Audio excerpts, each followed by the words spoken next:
Sound the alarm, man. Pull the brick set, spikes the bomb. Blowing up the spot like I was nitro glitch. And who's supposed to knock me out position? Chris?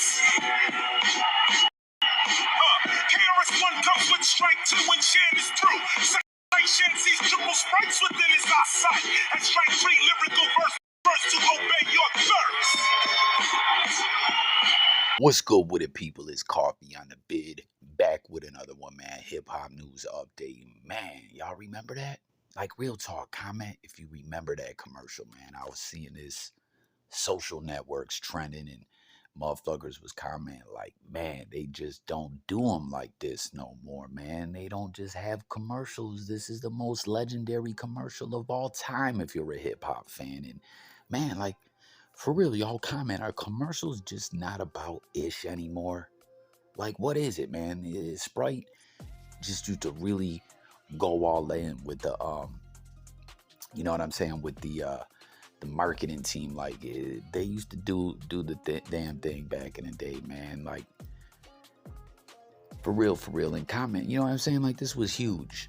Taking it back with hip-hop, the legendary battle, you know what I mean? And then doing like a newer version of it all. Like, it's just very epic commercial. Like, I swear, man, I've been on this earth a lot longer than I think at times. When I get take back in a nostalgic way and I really remember it, it's like, wow, looking at it all full circle. You feel me? Comment if y'all know what I mean. But aside from hip hop, just commercials, period, I think maybe used to really be better. Like, have y'all seen that joint on Netflix about the Pepsi points? Where old boy tried to, you know, they put the jet, the military jet or whatever the fuck it was called, on a commercial at the end of the Pepsi points joint, and they didn't put a disclaimer like, yo, this is a joke. So he tried to, you know, do what he had to do to get the points up, to get it, and, you know, that whole story and everything, which I remember that from back in the day as well. But just, you know, seeing all those old Pepsi ads really took me back as well. Like I was saying, with the whole commercial aspect of things, like, yo, commercially, those were the days, you know what I mean? Like, I don't know, man. I always share via my commentary in my videos that I'm just a nostalgia junkie, more or less. But comment with all your thoughts on that, y'all. Moving along, man. Speaking of legendary hip-hop icons and, you know, hip-hop living legends and just all that good stuff, right?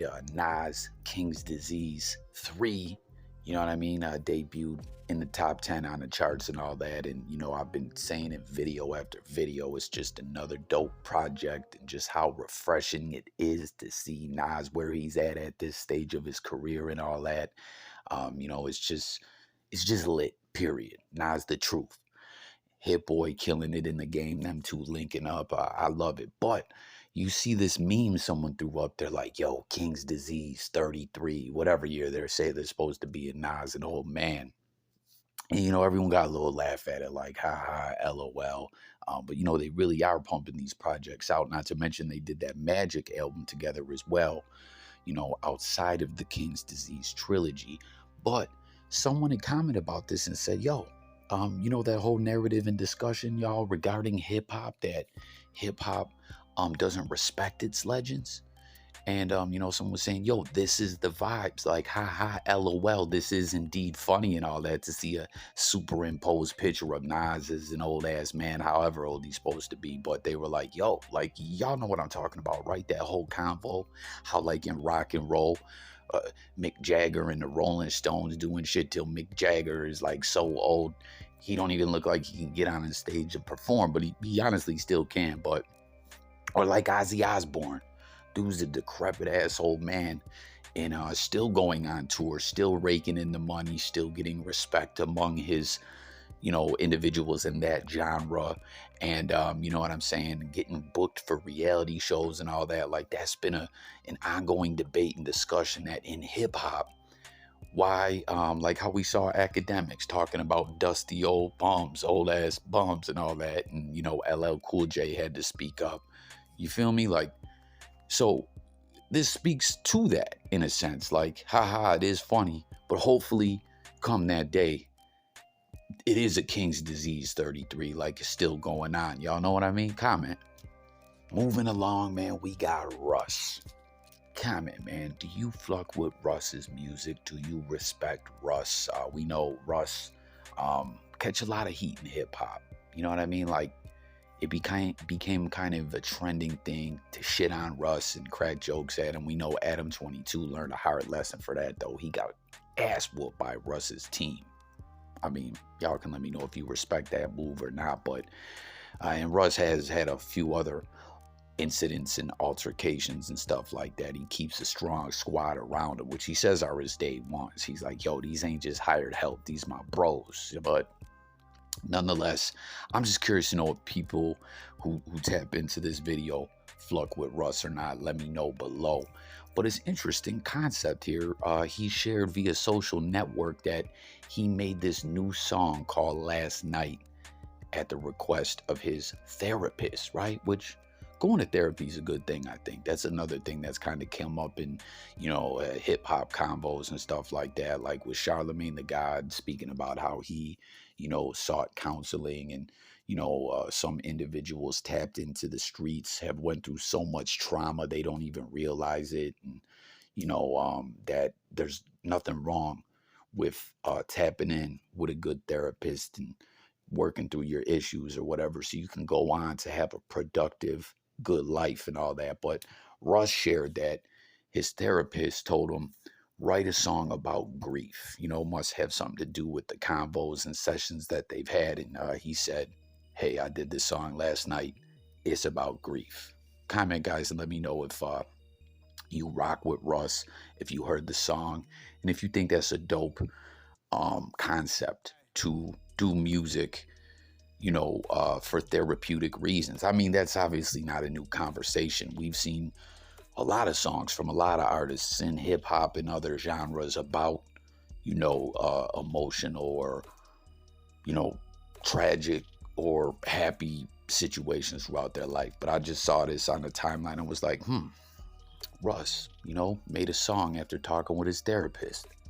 In other news, y'all, the Game, speaking of therapy and things like that, we know the Game been through a lot in his life. We've heard it through his music. Game's always kind of got that label where people be like, yo, the Game bipolar as fuck. I can't necessarily say from what I've seen from him that I disagree with that whole narrative. But yo, more recently, he's been putting out a lot of posts like these ones we're seeing here, like he's going through some ish. At first, I was theorizing that he's going through it with Whack 100, as I keep pointing out.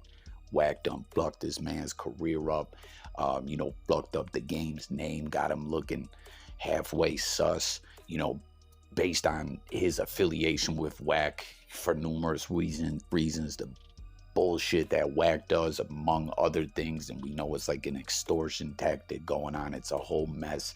So he's been putting up these memes about, your circle getting smaller and not trusting people. And as I pointed out in a previous video on the No Jumper interview, that he appeared on, which he only appeared on one. I was going to mention a time frame, but he's only been on one. So his No Jumper interview, Drillmatic had just dropped, and he was sharing that, like, he went through some ish with someone that he's supposed to be close to that blew his mind, like more or less like, damn, man, I really thought people weren't shit.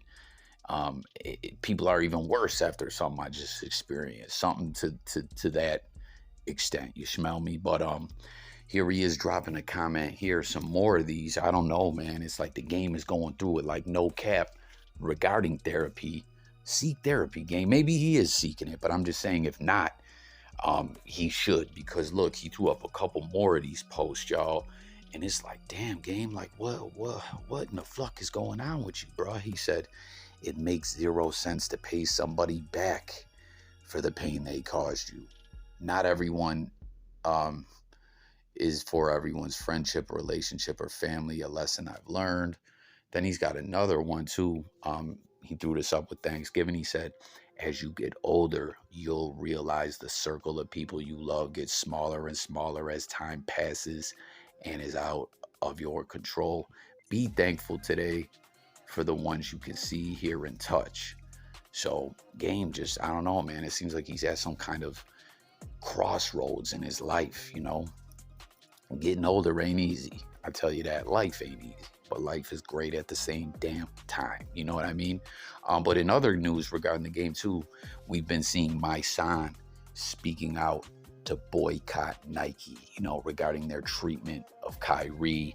Comment with your thoughts on that situation. Game throws this up and says he, you know, he is standing in solidarity with Shan and you know, other individuals who are boycotting Nike. He said a hashtag Black Deals Matter, X'd out the Nike. You know what I mean? They itched on Kyrie. And it's wild, man. That's a whole another discussion I've tapped in on a little bit in some other videos. But share your thoughts in it, you know, in this situation below. I'm very intrigued to hear, as always. That's what we do over here. We coffee talk it up on these different topics.